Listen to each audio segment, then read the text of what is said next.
Rica has a reputation as a peaceful oasis in Central America, a region that is often ravaged by war.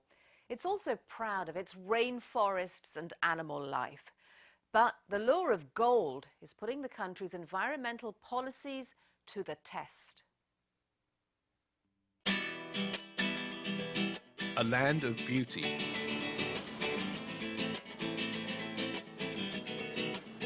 Costa Rica is a small country which teems with a vast range of birds, animals and plants. About 5% of the world's species live here. But Costa Rica's natural wealth is not only found in its flora and fauna. A resource is the amount of gold in the ground. What you can recover is the reserve, economically. John Thomas is the general manager of Infinito Gold, a Canadian company that wants to mine gold in Costa Rica. Our reserve at the moment is just about 1 million ounces of gold. At present prices, $1.2 billion worth in the ground. When Infinito Gold found the precious metal under a remote tropical forest at a place called Crucitas, it marked the beginning of a 17-year battle over the right to mine there. On one side are Costa Ricans who argue that the country's natural beauty is its greatest resource. On the other, those who believe that boosting foreign investment is the best way to maintain what is already the highest standard of living in the region. The mine is a few kilometers from the Nicaraguan border. The company has already built offices at the site, but to this day, Infinito Gold has not been allowed to begin mining operations. The company hopes to use explosives, heavy machinery, and a cyanide bleaching method to extract about 1 ounce of gold for each ton of rubble. The company says that since the cyanide is destroyed in the process, mining poses little risk to the area. But opponents say there's a danger of cyanide spills and contamination of a nearby river, as well as significant deforestation.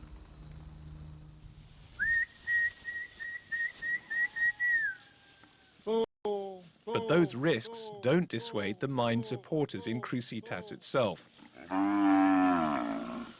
Alberto Corrales has lived in the region since he was 8 years old.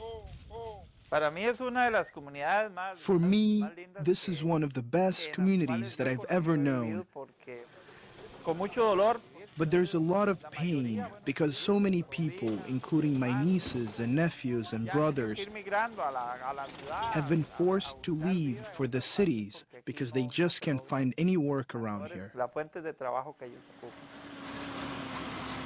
Crucitas is isolated, accessible by one dirt road with sporadic water and electricity supplies. The gold mine has already brought office jobs, and many believe it will bring better services to the region.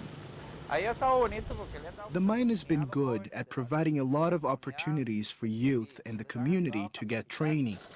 Some started off by doing odd jobs, and they're now working in offices. The fact that 260 people will have regular, well-paid jobs will make a huge difference. I've seen this all over the world.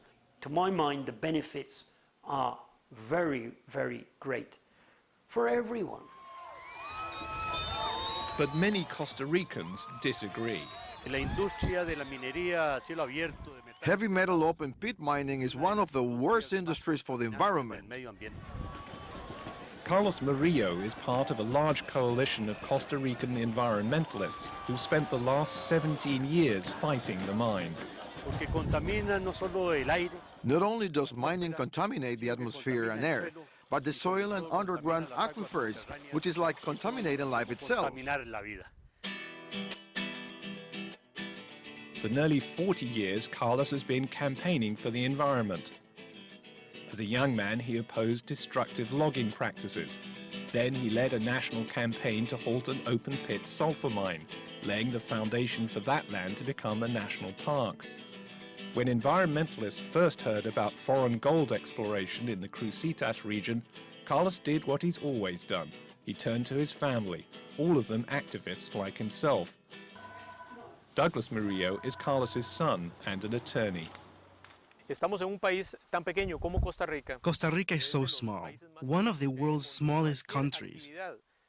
Minera y en especial Any type of mining, especially these huge open-pit mining operations, will cause a monumental impact on the environment. monumental en el medio ambiente. The Murillos decided to file a series of petitions before the Costa Rican Supreme Court. Maruja Murillo is Carlos's wife and closest ally. Article 50 of our Constitution tells us that every person has a right to a healthy environment. I believe that the policies of the government have not complied with this article.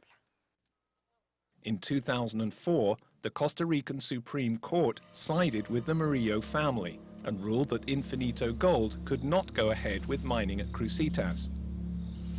Then, in 2007, the only other open-pit gold mine in Costa Rica at Bellavista, owned by a different Canadian mine company, collapsed in a series of landslides, releasing cyanide and other toxic sediments.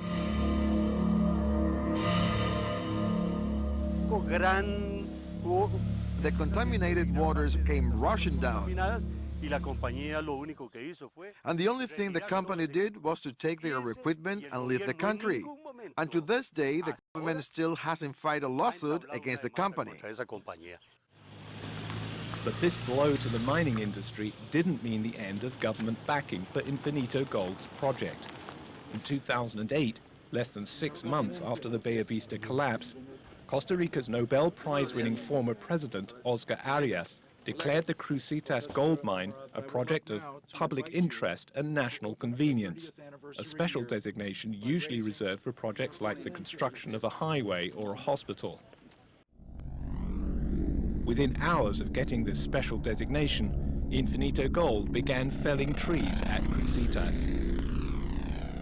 Yeah, well, there's always been this sort of duality within Costa Rica, where conservation is pursued aggressively on the one hand, and development, traditional industrial development, is pursued aggressively on the other hand. Robert Fletcher is a professor of natural resource management at the United Nations University of Peace in Costa Rica. So everything that's happening in Costa Rica, I think, is very indicative of major issues in the world in terms of trying to balance conservation and development. This is a global issue. After the president's decision, the Crucitas gold mine felled trees for 3 days until the Supreme Court intervened once again and temporarily suspended operations. The Murillos and their fellow environmentalists quickly organized a large demonstration to voice their support for the ruling. People came from all over the country.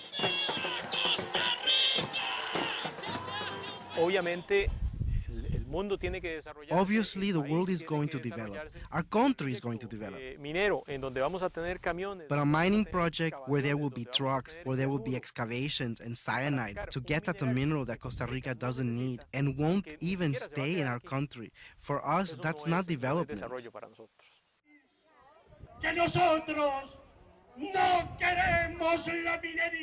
We don't want open-pit gold mining.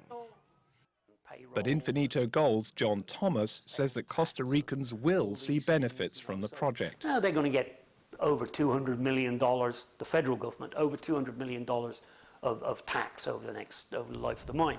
It's significant in this small country. In April 2010 came another twist in the story. The Costa Rican Supreme Court ruled the Crucitas mine could go ahead, saying there was not enough evidence that it would damage the environment. We lost this round. This isn't anything to be ashamed about. Look, this is a struggle. There are battles you win and battles you lose. But even now, the battle isn't over. The Crucitas project is back in the appeal court, and the hopes of Carlos and his family are still alive. Costa Rica recently announced a moratorium on new open-pit mining projects, but that does not include the Crucitas mine, which is still in the appeal court.